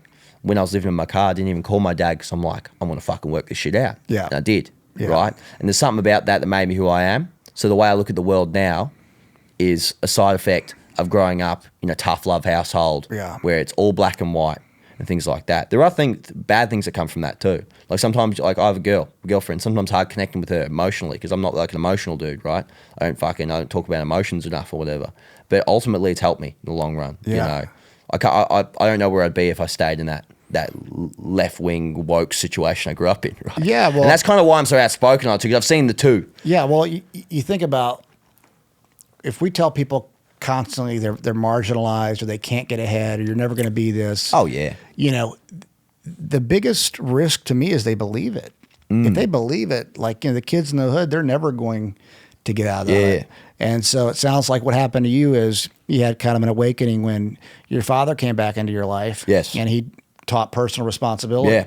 And when you did move in with your dad, what was that like? Was it just like, oh, it was shit? like he was kind of soft at the start because he knew I was just I was fucked up. And he like helped me or whatever. Like you know when you like you find like a hurt bird, you like nurse him back to health or whatever. But then you start to train it. Yeah. So it was like I was like a kid, and I went to my dad's joint, and I was like sneaking out, partying or whatever. Came back fucked up. They knew, my dad and my stepmother knew things like this. They knew about that. They knew I was a piece of shit or whatever. They knew what I was doing. Came back. But more and more they introduced boundaries. They introduced the law of the land. Like, Jack, mate, I was a teenager. They're like, Jack, you got to fucking get your shit together, mate. Yeah. They said, if you don't get your fucking shit together, we'll make sure you do. And so I was still being a little rat. They sent me, I was working doing frames for a little bit. Then I was a labourer at an earth moving company called Function Earthworks. Changed my fucking life. Just actually seeing what work is, you know, seeing what I could be doing. Right. And what I should be doing. So it gave me perspective. I think the perspective of hard labour, the perspective of actually doing real work and seeing what real people do, put life into a real perspective. Being able to see that there's a bunch of men out there who just work on shit all day. They fucking put up fucking houses and they don't complain like I do or I did. It really put in perspective like, fuck, I really just need to fucking man up. Yeah. I feel like it was just, he taught me to man up, basically. That's what I would say. But yeah, mate, I think that's probably the way I'm going to raise my kids too. I feel like that's the way it benefited me a great way, man. Just being able to look at, how far I came as a young dude. I'm only 23, so I've still got a long way to go. Mentorship and things like that. But fucking hell, like I can't even. Sometimes I think about like what would it be like if I refused that. Yeah. Refused that and like rejected that. You see a lot of people these days reject that the traditional systems. That's why you see these kids, these blue-haired kids. I fucking hate my dad. I hate my mum. I haven't talked to my dad in fucking 10 years. And it's like, dude, you probably should. You probably should, mate. You know what I mean? But it was interesting. It was interesting. It was all a blur though. I can't. That's why I'm like it's so hard for me to pin dates and names and times because I'm just like felt like all this transitionary moment. I feel like I was two different people. You know? Well, I mean, you really were. Yeah. I mean, ultimately, you got discipline in your life, and you're obviously really smart, and you got to have a quick brain. You can tell somebody's smart when they can translate common sense to people, right? Because it's really hard. It's hard for me to explain why this doesn't make sense over here. It's like, isn't it just obvious? Yes. I can't say it. Articulating something simple. Yeah. I think there was a quote that says, if you can't articulate something that's complex in a simple manner to a child, like you do with a child, you actually don't know shit about it. Yeah. Right. There you go. So, and that's why Charlie Kirk was so effective, mate. He was able really to go, genius, mate. Young dude. I think he was only like 30-something. But he was in his early 20s. I think he was like 31 or 32 Yeah, when but he was a young dude. He was like not much older than fucking the kids he was talking to, right? Yeah. So, but he was able to articulate these grandiose ideas of these political systems and all these things, reduce them down to their fundamental elements and serve them to the youth that's undereducated, right? And showed them. He even used to go around with a constitution for third graders, right? He used to have this little booklet, right? That's awesome. He used to go around. because kids didn't even know what their rights are. Yeah. They don't know what their fundamental liberties are. And so, what a genius! But that's how, like you said, it's indicative of intelligence or just of understanding what you're talking about. Yeah. Right? Because you can tell a moron because they say a lot of complex words. Yeah. Like a pseudo-intellectual. Yeah. Blah, blah, blah, blah, blah. But what's that mean, mate? What's that What's mean? the actual mean? You Well, know? I had a hell of a time. If you would have caught me, 2000 to 2019, I could have broken things down pretty easily. Right. It's gotten so complicated to me the last 5 or 6 years because it's so illogical. A lot of the conversations. You're trying to crack a Rubik's cube every time they say something. Yeah. Yeah. It just what makes the no fuck sense. is going on? Yeah. I mean, how do you come back every time they call you a racist? How do you come back every time they call you a transphobe? Especially when you're not. Yeah. And it's like, wait, what? Yeah. You what? So that's been difficult. I mean, Warren has known the last couple of years. I've been talking about it. Like, damn, the arguments are so illogical. It's hard for me to even go there to be able to explain it to the average person. You do a really good job at though. I mean, and you use words like retard. What they're doing is retarded. That's very simple. Well, I'm just trying to appeal to the average dude. The average dude doesn't want to hear the complex descriptions of something. They want to fucking. I'm a normal dude too. Like I feel like I got my head on my shoulders, but I'm just an average dude as well. Like I'm lucky enough and fortunate enough to be able to talk a lot about this kind of stuff, so I'm able to articulate it well via just repetitive action. Well, yeah, I mean, if you've blown up in 6 months, 7 months, 600,000+ people on Instagram in that short time, I mean, the sky's. Oh, bro, it's great, but I feel like the only thing I want to do, I don't really care about the numbers, honestly. Like it's a representative factor of just how effective being able to just talk to normal people is. Yeah. I feel like that's why politicians are so out of touch and so disliked. Yeah. They don't talk to normal people. Yeah, being able to just fucking go, look at this shit. It's stupid. It's dumb. And why is this going on? Yeah. That's what people want to see. They don't want to fucking discuss the ideas and just deconstruct it. It's objectively retarded. Yeah. So let's not even give it the benefit of the doubt to even, let's just fucking have a joke around. Yeah. And I feel like I just saw there was a gap in the market, a gap in the world. Yeah. And as a young dude who wanted to like hear that kind of shit, the stuff that I think, there wasn't anyone who could service me. A young dude who was like, you know what I mean? It's fucking like a young dude who looks at something, they're like, you know what I mean? This is crazy. Yeah. It's like that's all I wanted to do. That's all I do. Yeah. And I'm like, I'm not trying to reinvent the wheel. I'm no political analyst. I'm probably never going to fucking do these big debates or anything like that. I just want to say my piece. Yeah, absolutely. And I just want to say the thing that a lot of people aren't allowed to say. Well, how does all this tie into your music career? Because you obviously you were signed. Yeah, I was signed to Interscope Records and Universal. So that was a thing. But yeah, it was that was cool. I'm not really unfortunately you have to sign all these fucking papers. So you actually can't say anything negative about them. But they were great. But what was I going to say? Yeah, bro, that was cool. That was cool. How did you get to that point? You were in your car. I was in my car, got discovered by Chad on a website called Triple J on Earth. It was an Australian music website. He had a famous music blog for a long time, famously discovering Billie Eilish, Lorde, things like this. So he's known for being a pretty famous, well-known person in the peer-to-peer music industry for discovering and fostering talent. So I knew him just as a young dude. I was like, I'm aware of this dude because he's discovered some big artists or whatever. Yeah. He found me and he's like, this is off a 1-minute demo on this website, half-baked shit I made in my car. And he's like, bro, I think it sounds sick. So we just started dropping music together, a partnership, and we've been business partners and best friends ever since. And yeah, bro, I wouldn't be anywhere without Chad Hildred. But what I was going to say, that went from that, and then you were in Canada at the time. You were going to move to LA. You got a house in LA with your wife, and then I went to stay up there and was on a little ESTA visa, a little visitors tourist visa. Sure. We just met some people and things like that, dropped some songs and did some meetings or whatever, and then one thing led to another. We got into the room with these people, and so it was very serendipitous. So I'm very grateful. How old were you when you moved to LA or visited LA? What would I have been, Chad? I've been 20. 21? No, I remember because I was 20 because I remember I went there and I tried to go out to the clubs and they kicked me out because I wasn't 21. So I think I was just, I think I was almost 21. Yeah, something like that. Yeah. And then when did you get signed to Interscope? I was like 20, I think I might have been 20, late 21, 22, something like that. So it was a little bit after. It was very fast, bro. Usually it doesn't happen that quick. Usually you have to go through like 6 or 7 terrible managers to find your good manager. Yeah. Usually you have to go through fucking terrible situations, work like grind at clubs and things like that. That being said, I was a DJ for a long time before that. So it did feel like it was a long time coming for me. Yeah. But the act of being, I was a rocker. I switched to a rock act during that time. It was only 2 or 3 years of doing that to where it worked. So it felt quick, but also felt like fucking hell, about time. Yeah.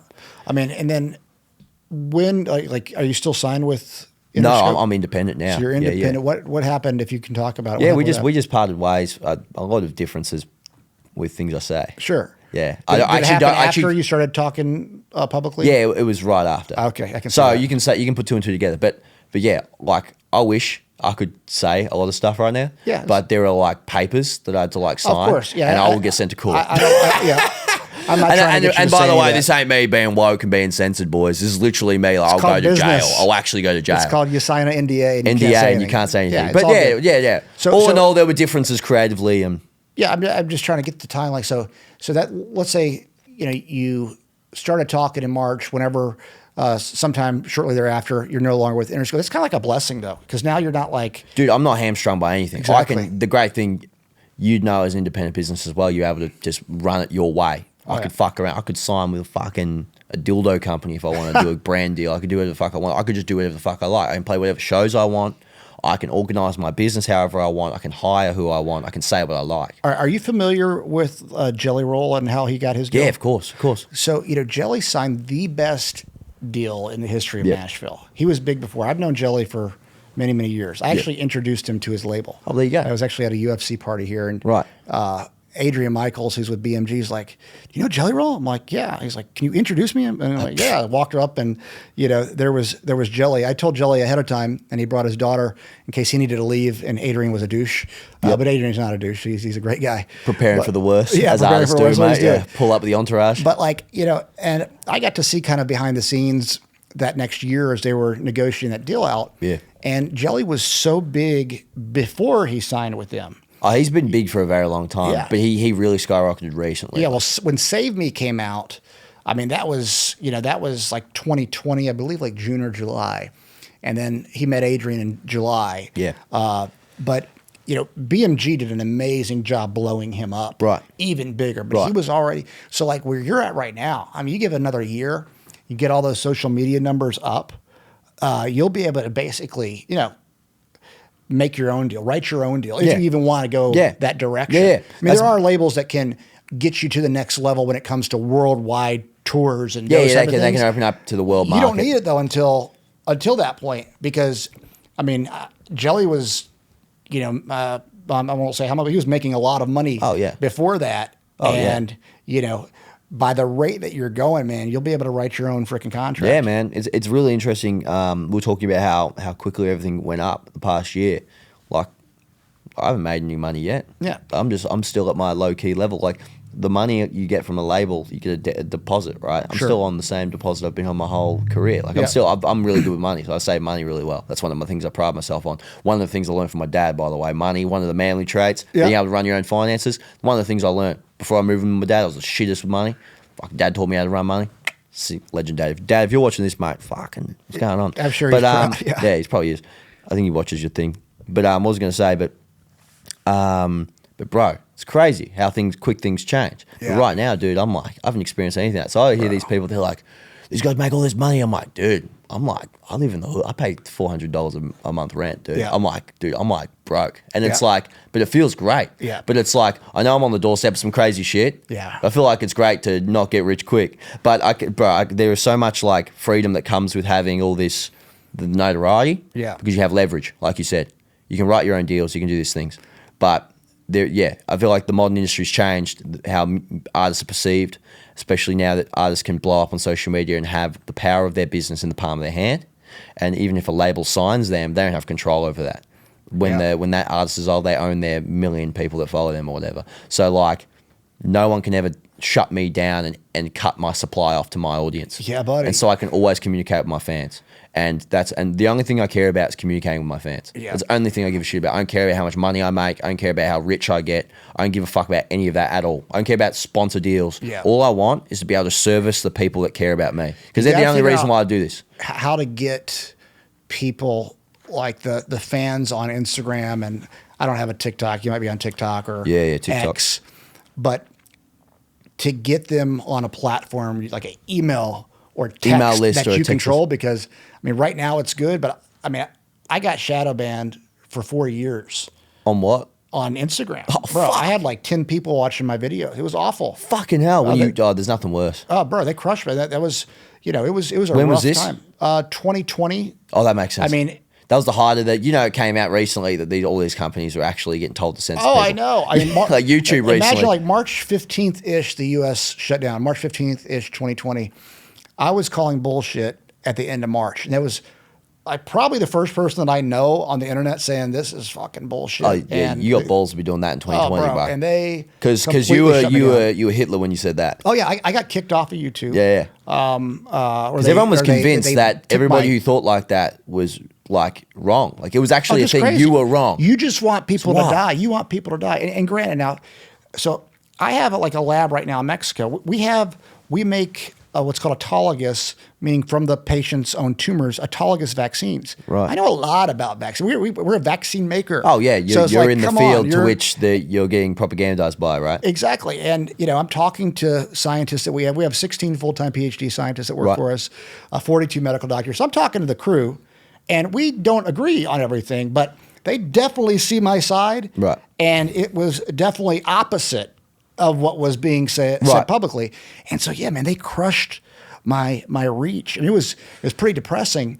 And so I say that because from a music standpoint, like right now you're blowing up.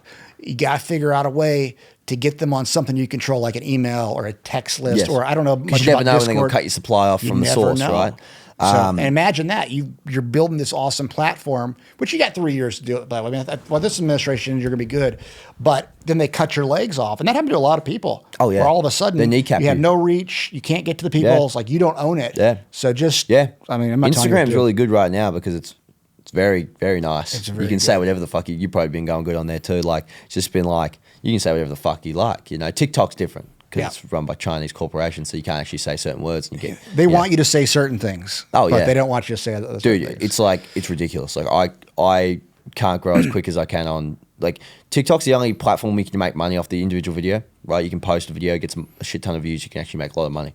But I can only post one video a month on there because most of my videos I say cool people, and the word retard you can't say. And I say the word retard, and I'm like, I'm never going to censor myself, so I'd rather not post on that platform than make an alternate version of that, because I'm like, I'm not going to do that. That's just not legit. And everything I do is like matter of fact. Like when every video I make is like, I'll go, you know what, I'm sick of this shit. I'll go outside, no script, and just riff. Yeah. And then I'll cut it up, the best bits. Yeah. That's literally how it works. So I'm not going to go out and make some manufactured version of that just so I can make money on TikTok. Yeah. So Instagram's really good to me, but yeah, we have email lists, we have text lists. How's X do for you? X is we just actually started moving on X. Your stuff's gonna blow up on we X, haven't, man. Like we've had a lot of people repost us on X, like some of the Yeah. biggest videos. I think we had the top video in the world, like one of the top videos in the world recently. Because shit.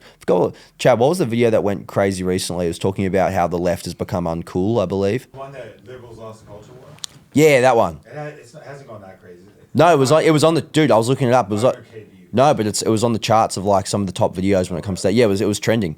That's why I got so many views. But anyways, we're big on there with like generally like the content that's reposted by the people. But we've only just started really posting our own videos on there. Like I'll post on Instagram, TikTok, Instagram, all respectively at the same time.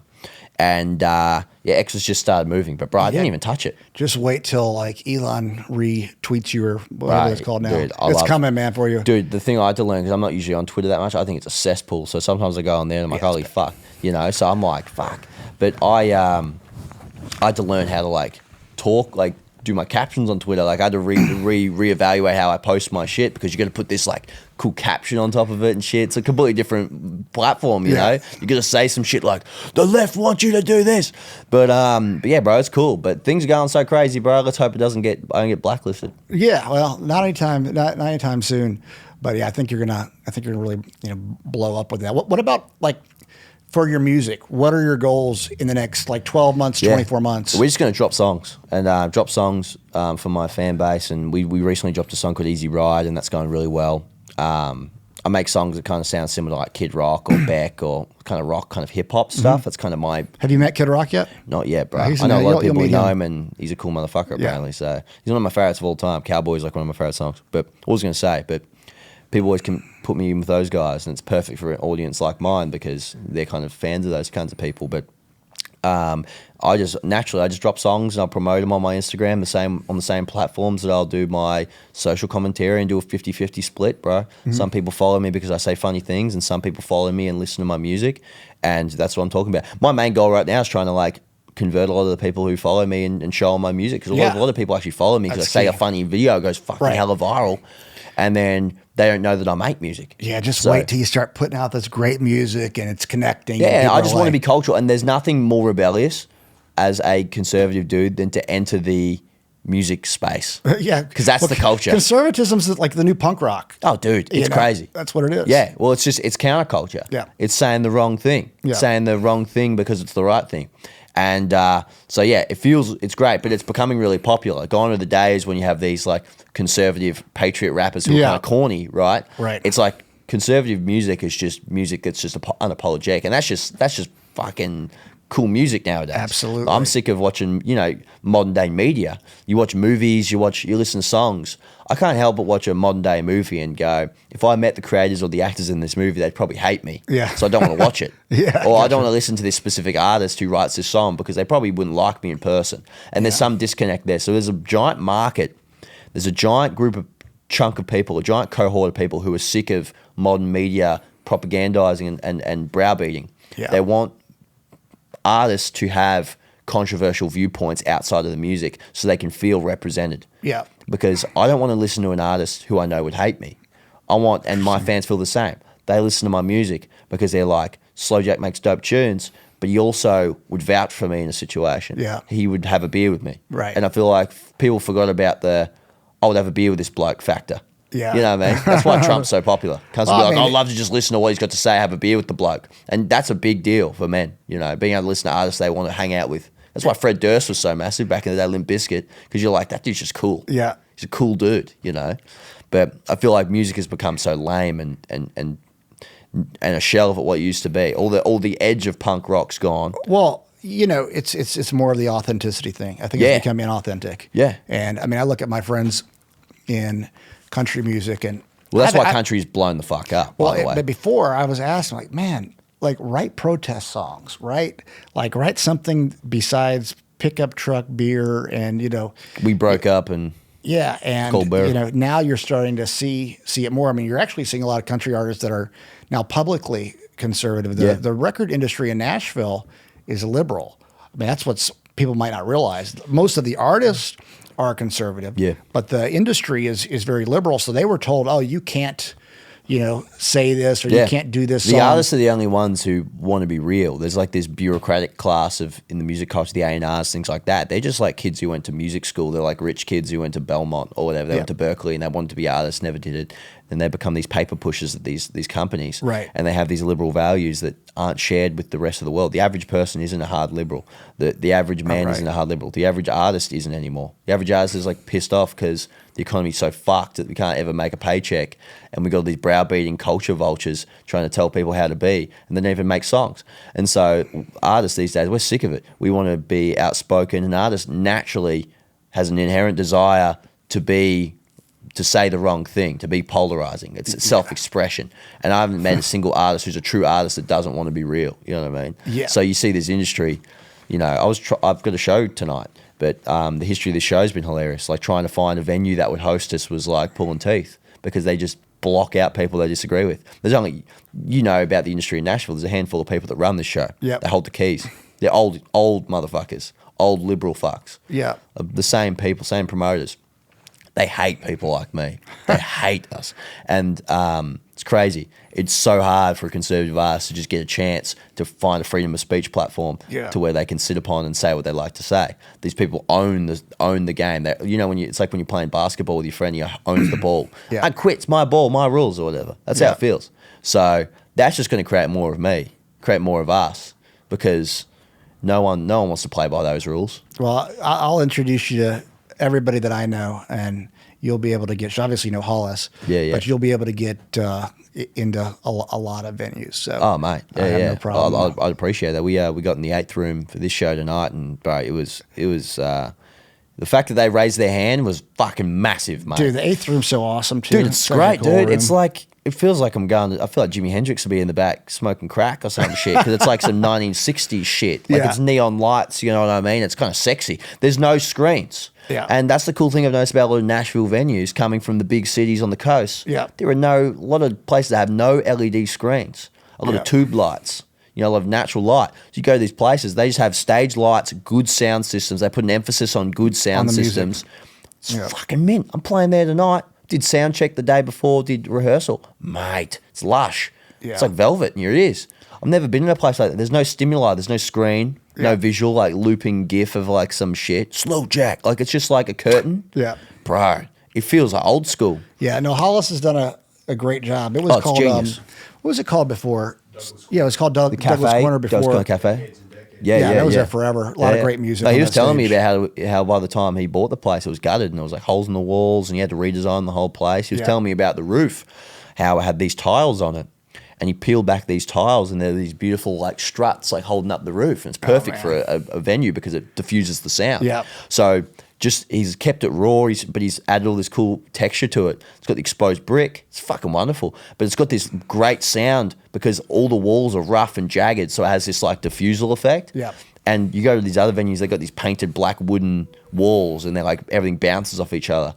But there it's like a place that's intentionally made to be exposed. Yeah. So it all the sound kind of doesn't hit your ear twice, Yeah. No, Hollis is such a creative guy, and he gets it. He's one of those guys that gets it, and he speaks his mind, and he's like a rock star in his own right. Legit. Yeah. Hey, if you could work with any other artists, like what's your dream? Right now, like I'm super into the hip hop country world. So I'm just like I really love Yellow Wolf. I like Jelly.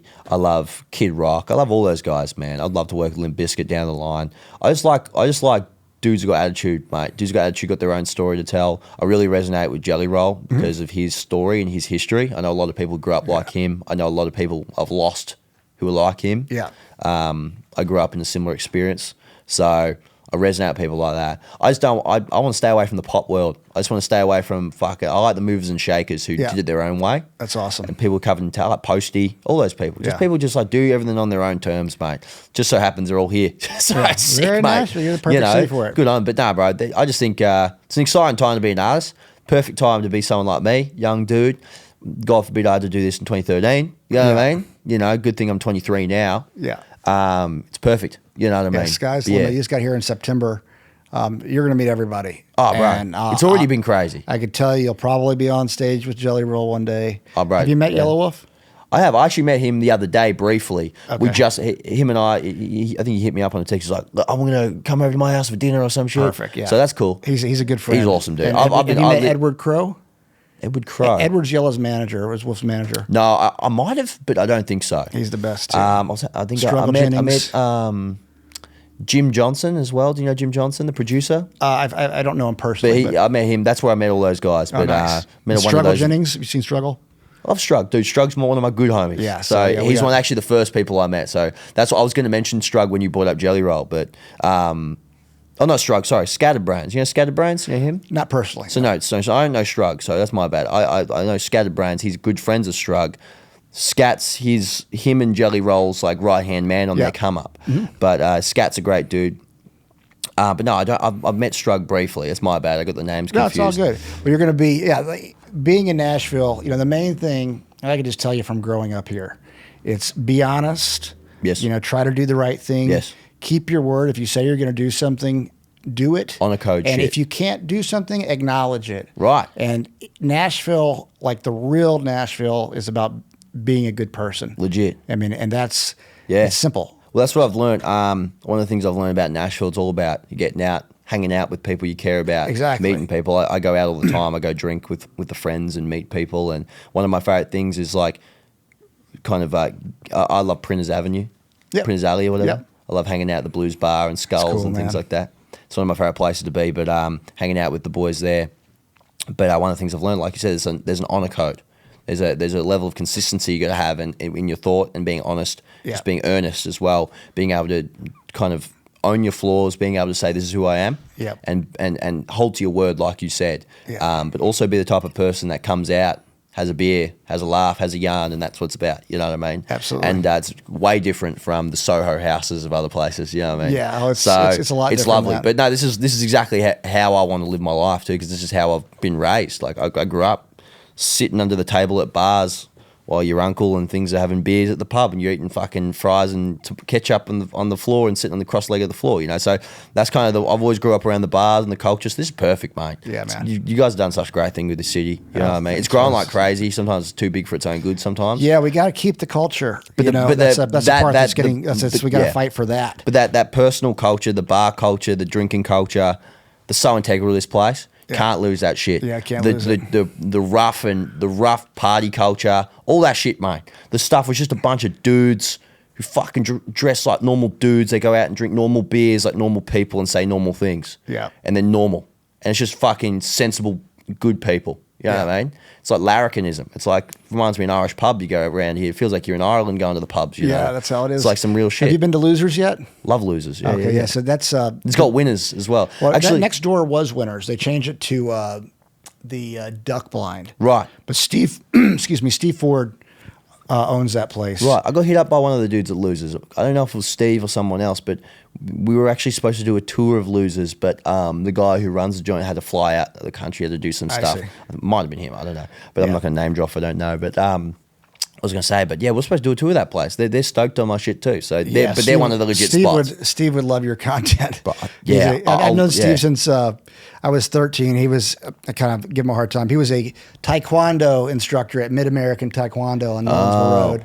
And he's a little older than me, but you know what he built at Losers, see, Nashville outside of Broadway is at risk of losing its character. Right. Because, you know, you have that area on Division Street where Losers is. Now, Winners is now Duck Blind. Steve owns that with Riley Green. But if you lose the places like Losers, Losers has grown. It used to be an old smoky bar. You'd walk in, smoke everywhere. Yeah. I don't smoke, but I still love being in that environment. I feel like that's how I grew up. Oh yeah, but something about it. You know, you'll fit right in with that crew. And man, I'm excited for your career, man. I think you're going to do fucking awesome. Thank you, bro. And I was watching your stuff even before I knew you were coming to Nashville.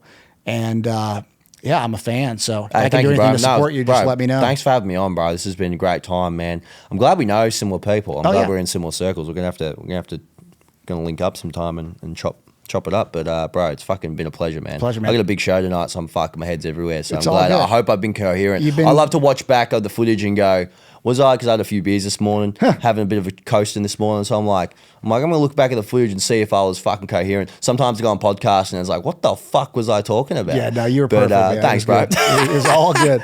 And we're probably going to be at your show tonight. So fuck yeah, mate. We'll be at the green room. We'll be hanging out. So it'll be good vibes. Sounds good. Good vibes. All right. Thank you, brother. Thanks for having me on, man. Yeah.